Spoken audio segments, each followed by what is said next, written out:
பார்க்கறதுக்கு தும்பச்செடி இலை மாதிரி இருக்குது. ஆனால் கண்டிப்பாக இது தும்பச்செடி இல்லை. இதில் பூ வந்து வேறு மாதிரி இருக்குது. இது என்ன மூலிகைங்க? இது பேரை தெரிஞ்சுக்கிறதோட இதனுடைய பலன் என்னன்னு கேளுங்க.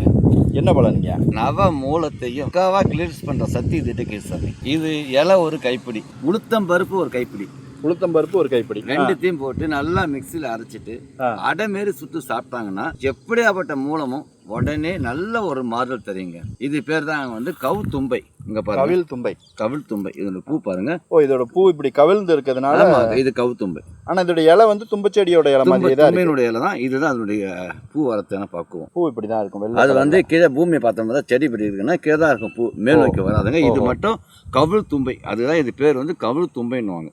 மூலத்துக்கு வந்து ஒரு அற்புதமான ஒரு மருந்து. ரொம்ப ரொம்ப புதுமையான அற்புதமான தகவல்கள்யா.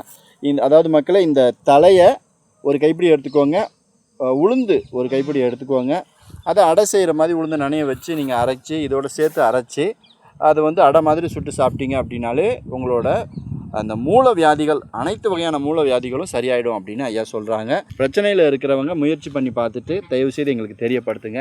இதே மாதிரி நமக்கு அன்றாடம் தெரிந்த மூலிகை, தெரியாத மருத்துவ பலன்களை தெரிஞ்சுக்கணுன்னா நம்மளோட சேனலை ஃபாலோ பண்ணுங்கள். நன்றி, வணக்கம்.